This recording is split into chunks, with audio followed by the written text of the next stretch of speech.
What's up, guys? So here's part 2 of this wonderful Jeep up here.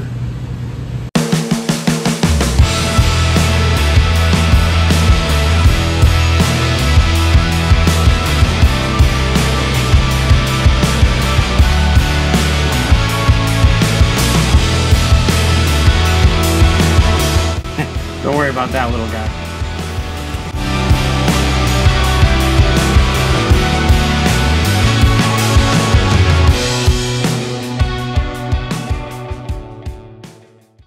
In the last video, you saw us cut this frame out, get it prepared, get it all ready for the new pieces to go in, and now we got the new pieces sitting here prepped and ready to go. So these are going to be the ones that we slide up over the top of the frame and we weld in. So today what we're going to show you is we're actually going to show you installing this piece into the frame, the current frame, and then we're going to show you how to measure to make sure that this thing is absolutely in the perfect location. But before we go ahead and do that, I want to show you guys just one quick little area here and give you a little bit of an idea of how these things get welded out. So these are going to end up getting welded 100% all the way around the entire thing. So these get welded in just as though they were a new part of the frame. Now, unfortunately, there is one spot that you cannot get to if the body is on the vehicle, and that spot is right here. So the only spot that we're not going to be welding is this spot right here. Everything else will be 100% welded. Every edge that you see will be 100% welded. And we'll be able to show you that as soon as we're done with it. So what we're gonna do now is I'm gonna get some stuff together. We're gonna go ahead and put this up in the Jeep and get it all situated, get it measured out. We'll show you how to do that, and a couple of tips and tricks on how to get that measurement right. Okay. All right, so Matt has gone ahead and finished cleaning up all the areas after we got the frame cut out. You can see we got it cleaned up all the way up into there, all down through here, and all the way out to the front. So now what we're gonna do is we're gonna throw the new piece up in there, and as soon as Justina gets here, I'll have her film that. But we're gonna put the new piece up in there, and we're gonna show you how to measure so that your lower control arm mount meets with your other lower control arm mount, and everything gets put back exactly where it came out of. All right, so we're gonna take this piece here and bring it over to the Jeep. And then we'll start by kind of sneaking it up in here and getting it started.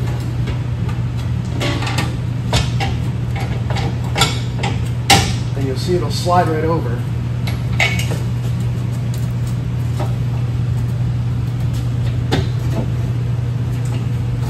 And this can be a little bit tricky, but if you prepped it right, it should go pretty easy. Now that it's up there, we can bring our screw jack over.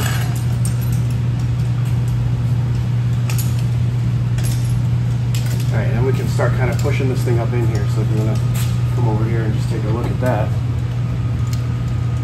So now that'll start to push up in place, and it'll get stuck once or twice.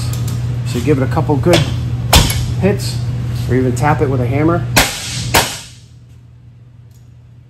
There we go. Starting to move. There it is. And now it's sliding right over top of the frame. I usually like to tap them a little. Kind of helps to set it in place and make me deaf at the same time.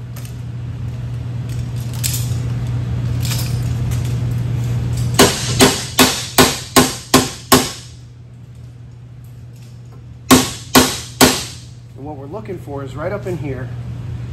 We want this to be touching the frame. So once we have that touching the frame, we know we're about in the right spot. And we come over here to the front, and same thing, we want the front touching right about here.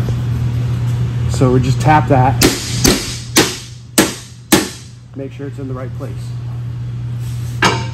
Now it is time to measure. So now how are we going to determine that our rear lower control arm mount, which if you come over here, we have to make sure that this rear lower control arm mount is in the exact spot that it came out of.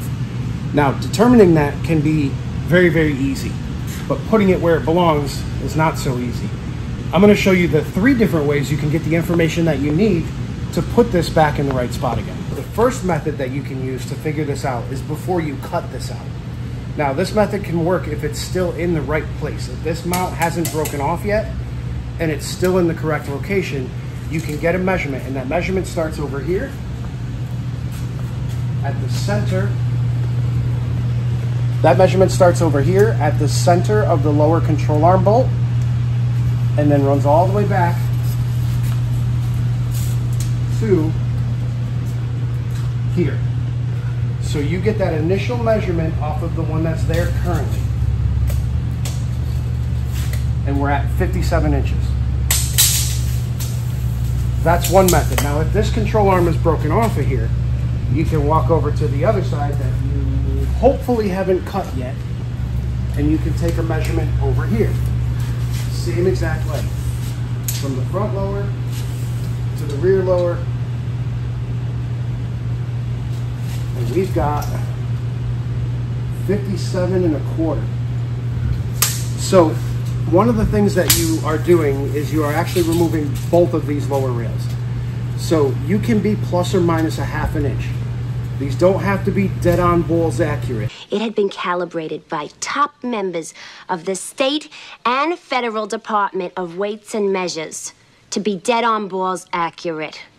And the reason being is because you're cutting them both out. So as long as they're within a ½ inch of that 57-inch marker, then you're good to go.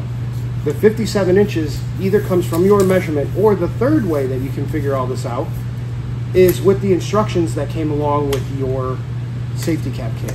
In the safety cap kit, the instructions tell you 57 inches center to center, plus or minus a ½ inch. So it doesn't really matter where you set the first one, as long as you're within 56.5 to 57.5, you're good, because then you can just match the other side with the side you just did. All right, so the next step in the process, now that we have it up there, we have it measured, we know that it's at 57 inches on this side, 57 1/4 on the other side. So we're gonna match the 57 on the other side when we do the other side. That's a lot of other sides. Now we gotta clamp this thing. And the one thing you don't wanna do is you don't wanna skimp on the clamps, because as you're welding it, it's gonna start pulling the metal, pulling stuff around and pulling everything else around. You don't want this thing moving. We have it in a position where it's absolutely perfect. We wanna make sure that it stays there. So I'm gonna take a whole bunch of these C-clamps and clamp this thing down nice and tight.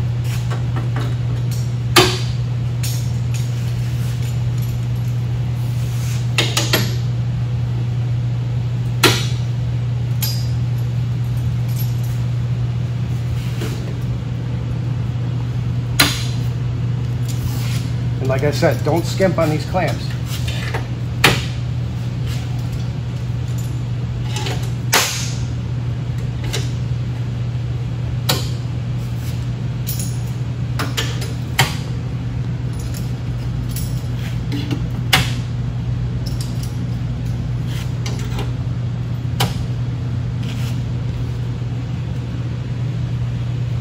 All right, so now that we have it clamped in, it serves actually two different purposes.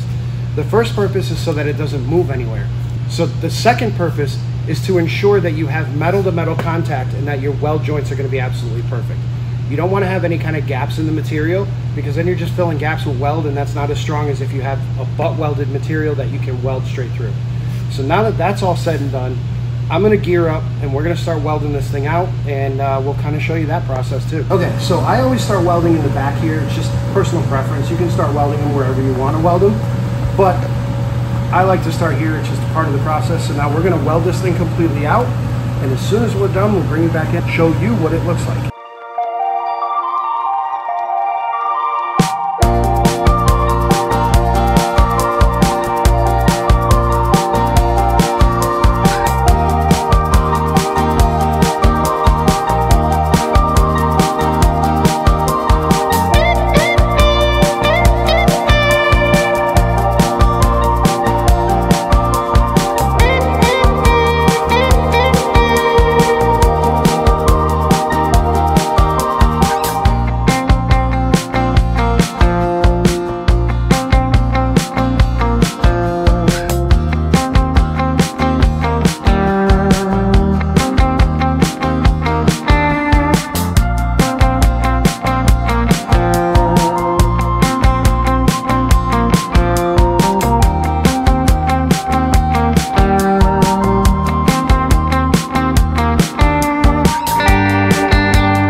now we got it all measured out. We got it all welded in 100%. Now we can wait for it to cool before we take all the clamps off. And you probably don't have to, but I like to do that just to be safe. And then on top of that, we hang around here for about another hour, make sure nothing's on fire, you know, because you probably saw a couple of nice ones hit the floor and just scatter. So I always like to make sure the place is not on fire. So that is basically how you prep and position those and then weld them in. And you saw the nice little handy plates that safety cap provides so that you can tie the front control arms in. It's really helpful in the fact that they don't always rot and fall off, but they do rot and get sort of airy, so you have to kind of have some metal to cover it. So having those handy plates is super, super nice. So we'll see you guys on the next one. I hope you enjoyed a little bit more in-depth detail on how these Jeeps are done, and we'll see you on the next one. Have a good night.